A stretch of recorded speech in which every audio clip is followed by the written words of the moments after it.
Now for a discovery which may surprise you. Scientists have found that most of us still have a little bit of a Neanderthal inside us. A study into the DNA of the human subspecies found that they interbred with modern humans tens of thousands of years ago, and their genetic mark remains today. BBC's Palab Ghosh has more on these extraordinary findings.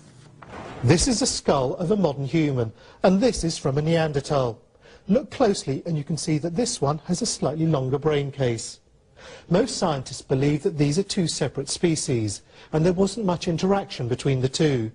But now we know there was interbreeding, and that all non-Africans living today are part Neanderthal. The researchers extracted DNA from Neanderthal fossils and compared it with that taken from people living today. They found that the DNA of Europeans and Asians is 2% Neanderthal. It's a very exciting discovery because it gives us really the first strong evidence that there was interbreeding with people like the Neanderthals. And it means that modern humans in different parts of the world may have slightly different mixes.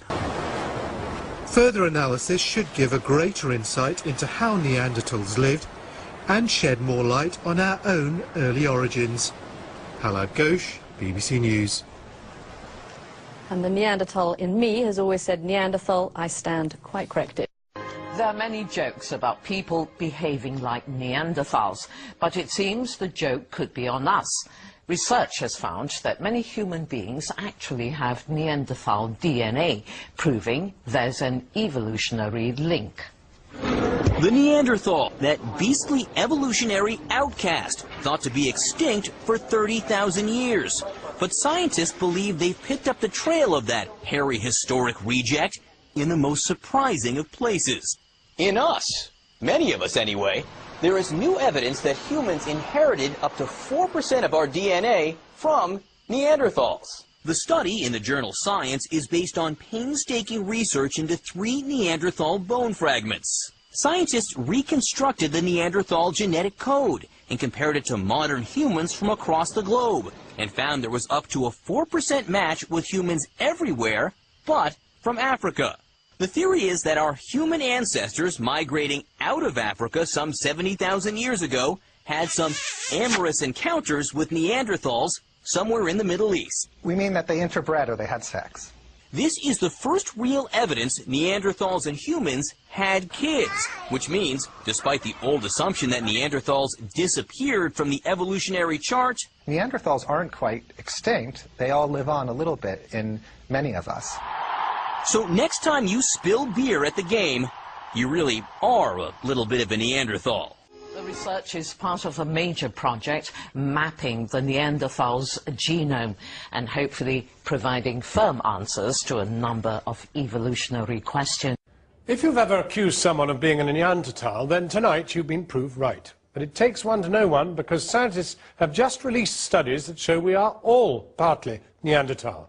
For the first time ever, DNA analysis has proved that early modern humans interbred with our closest evolutionary relatives. Stephanie West has this report. It's a debate that's engaged scientists for 100 years or more. What's our link with Neanderthal man and woman? And moreover, did we ever mate? Now the truth is out of the box. According to research released tonight, DNA evidence shows modern humans interbred with the now extinct. Scientists believe it means all of us alive today are at least 1% Neanderthal. People like me have argued that there might have been interbreeding in the past, but all trace of it could have disappeared. This shows it didn't disappear, and it's there at a reasonable level. For the last 4 years, a team of 50 international scientists in Germany have been extracting DNA from Neanderthal bones, looking to resurrect their genetic code.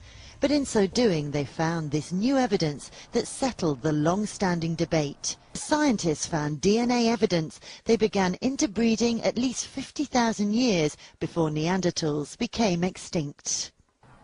As to what these scientists say, it's a potential goal to help establish what makes us unique and could tell us why modern man survived while Neanderthals died out.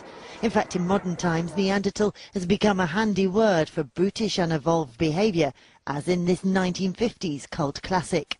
But at the Natural History Museum, they hope this discovery will lead to a little more understanding towards our past partners. we don't know yet is what these genes might be doing. So the genes that came from Neanderthals, we don't yet know what their significance might be. They were distinct from us, but they were actually quite advanced humans. They could walk upright as well as we can. Their brains were as large as ours.